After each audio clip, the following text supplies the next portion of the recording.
नमस्कार सहकारी मित्रांनो, माझ्या यूट्यूब चॅनलला आपल्या सर्वांचे पुनश्च एकदा हार्दिक स्वागत आहे.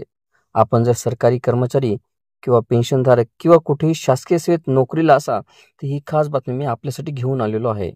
पण तत्पूर्वी आपण आमच्या चॅनलवर नवीन असल्यास चॅनलला निश्चितच सबस्क्राईब करा आणि बेल आयकॉनला प्रेस करून ऑल नोटिफिकेशन्स ऑन करा, जेणेकरून आपल्याला व्हिडिओचे सर्व नोटिफिकेशन्स हे सर्वात अगोदर हे प्राप्त होतील. शासकीय कर्मचारी अधिकाऱ्यांच्या वेतनातील त्रुटी दूर करण्यासाठी स्थापन करण्यात आलेल्या मुकेश खुल्लर समितीचा वेतन त्रुटी व अन्य शिफारशीबाबतचा अहवाल मंत्रिमंडळ बैठकीमध्ये स्वीकारण्यात आला आहे.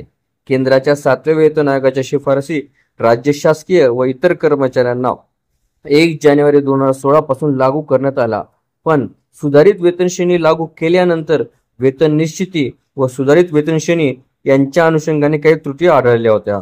त्यावर राज्यातील शिक्षकांनी मुंबई, छत्रपती संभाजीनगर व नागपूर खंडपीठामध्ये विविध प्रकारच्या याचिका दाखल केल्या होत्या. उच्च न्यायालयाने दिलेल्या आदेशानुसार शासनाने 16 मार्च 2024च्या शासन निर्णयाद्वारे मुकेश खुल्लर यांच्या अध्यक्षतेखाली वेतन त्रुटी समिती स्थापन केली.